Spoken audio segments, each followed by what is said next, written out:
What's going on, ladies and gentlemen? So my name is Ryan Morgan, and I'm the founder of the Acquisition Network, and I want to do a quick video for you explaining why you really should consider buying a business versus keeping all your money in real estate. I know a lot of people that we talk to have a track record of investing in real estate, and I want to just go over why there's so much upside with buying businesses and how by you diversifying into this asset class, you're going to put yourself in positions to create substantially more wealth over time. So let's go over quickly why real estate is a great investment asset class. All right. Well, actually, what I'm going to kind of do is just go over what's limiting real estate. So what limits real estate, or why do people buy, is because like you get the land and that's worth money. But the reason why real estate is limited is because when the economy goes up and down, then people can't afford to pay their rent or the mortgages, and that decreases the value of the property. Also, I could have put like as a con, I could have just said like this time. Like when you buy a piece of a property, you have to like wait sometimes years to hope that it like makes you anything. And me, in my opinion, like I personally, like in my generation, like we're not really interested in putting $300,000, $500,000 down into something that's going to take 3-5 years to get a return on and produces no cash flow. So here's why I recommend businesses, because there's way more upside if you're looking to diversify your portfolio and invest into an asset class. So when you buy a business, you get, number one, cash flow, right? The business is making money, and so that revenue goes into your bank account, your bottom line. It can be leveraged to borrow credit, which allows you to create more cash flow. That credit can allow you to buy more businesses or more property in the future. So number one, cash is king. So getting paid out consistently monthly through the efforts of others is substantial. So obviously real estate does produce cash flow if you're buying an apartment and you get the rent. But like I said, there's a limitation to the rent, because if the economy is going down and people can't afford to pay it, then your income is limited. Okay, so number one, cash flow.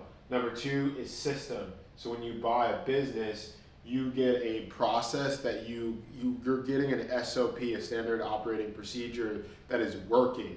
And so you could take that exact same system and then learn from it and then replicate it. Like you can start another business, or you can use that same system for other businesses that you have. So for example, say you bought an accounting firm and they had a system to acquire small to medium-sized businesses in a I was going to say system in systematic way. So you bought an accounting firm, they have a proven marketing system to get small businesses on their books, and then you have a service to those small businesses where you can make more money.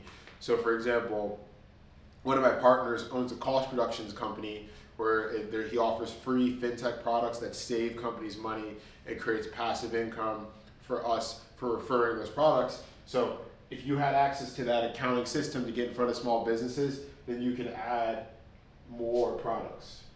I'll just write products. Right, so you can leverage that system to sell more products. Sorry, my handwriting is pretty bad there. Leverage that system to sell more products, and you can learn more about the market by just taking what's already working. Now, another thing that you get when you buy a business is you get the staff. So I'm a big believer that time is our most valuable asset, and so all of these things allows you to acquire time by leveraging the fact that something has already been established and can be replicated, right? So you have the cash flow that's saving you time because there's money hitting your bank that you can leverage for credit, right? You have the system, and you don't have to make your own system. You can just use what's already working. The staff, the people that are actually already working for the company, you literally own their time. They are trading their time to work for the company that you now own, and you could take their time and use it to make you more money. So you can do that by obviously getting them to sell additional products that you have, but you also can just learn from their individual experiences. You can sit down with your employees and say, hey, how is this company running? Why do you work for this company? How can I grow this company? What other experiences do you have that I can leverage with one of my other businesses? So there's infinite wealth and opportunity that you can receive by extracting the time from your staff and using it to grow your enterprise. Next is the customers. So I did mention this kind of earlier with the accounting firm, but say like you bought an e-commerce business, for example, and you had an email list of 10,000 customers that bought this widget. You can leverage that email list and you can sell additional products to them, or you can send out a survey to the customers to learn more about what it is that they're interested in, and you can use it to sell something else to them in the future. You also can just talk to your customers and figure out how to develop new products based upon the problems that they have. You can ask, hey, how long have you been coming to this store?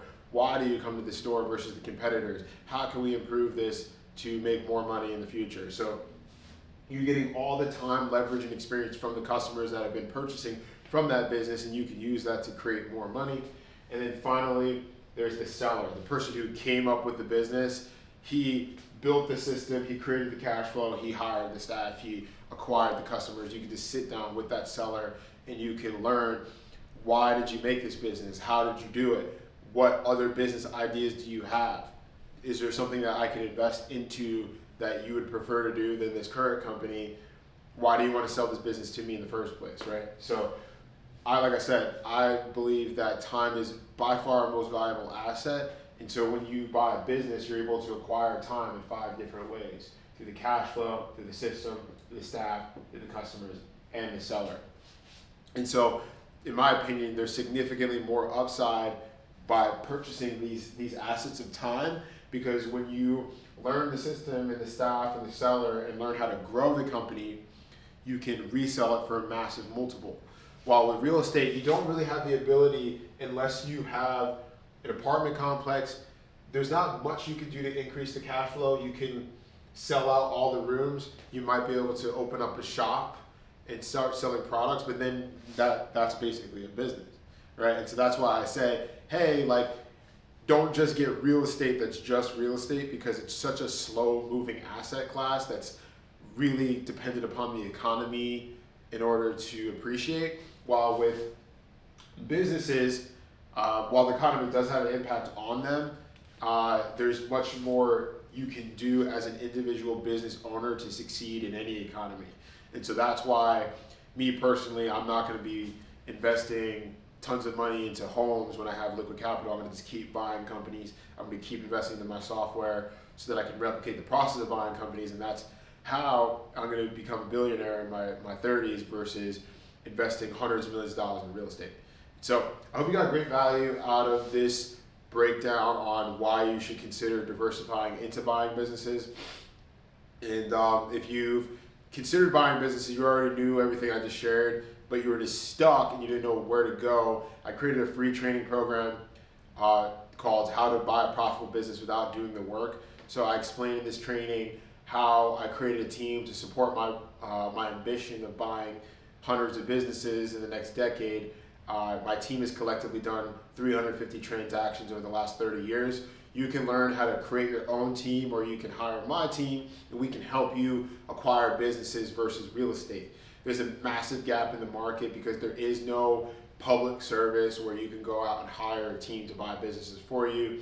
There is an MLS for real estate, but there isn't an MLS for businesses, and we're actually creating that. We created a deal sourcing AI to aggregate the motivated business sellers in a systematic way, and we created a social network where we connect the buyers to evaluate these deals so that we can leverage the collective buying power and capital of our buyers to complete the transactions faster and more efficiently. And so if you're a business buyer and you have liquid capital and you're looking to diversify your portfolio, but you have no idea how to get started into acquisitions, I highly recommend you check out my free training, How to Buy a Profitable Business Without Doing the Work. You can download my app, The Acquisition Network, and you can see what we're all about and learn how you can get into this massively growing asset class. Yeah, guys, like I have another graph I could show you on how small to medium-sized businesses are performing at 5 times the value of real estate. And then with this economy, I don't anticipate that changing anytime soon. I think it's actually going to increase, that is going to show as more time goes that buying businesses is significantly more profitable than real estate. So I hope you got great value out of this breakdown, and I'll see you on the next one.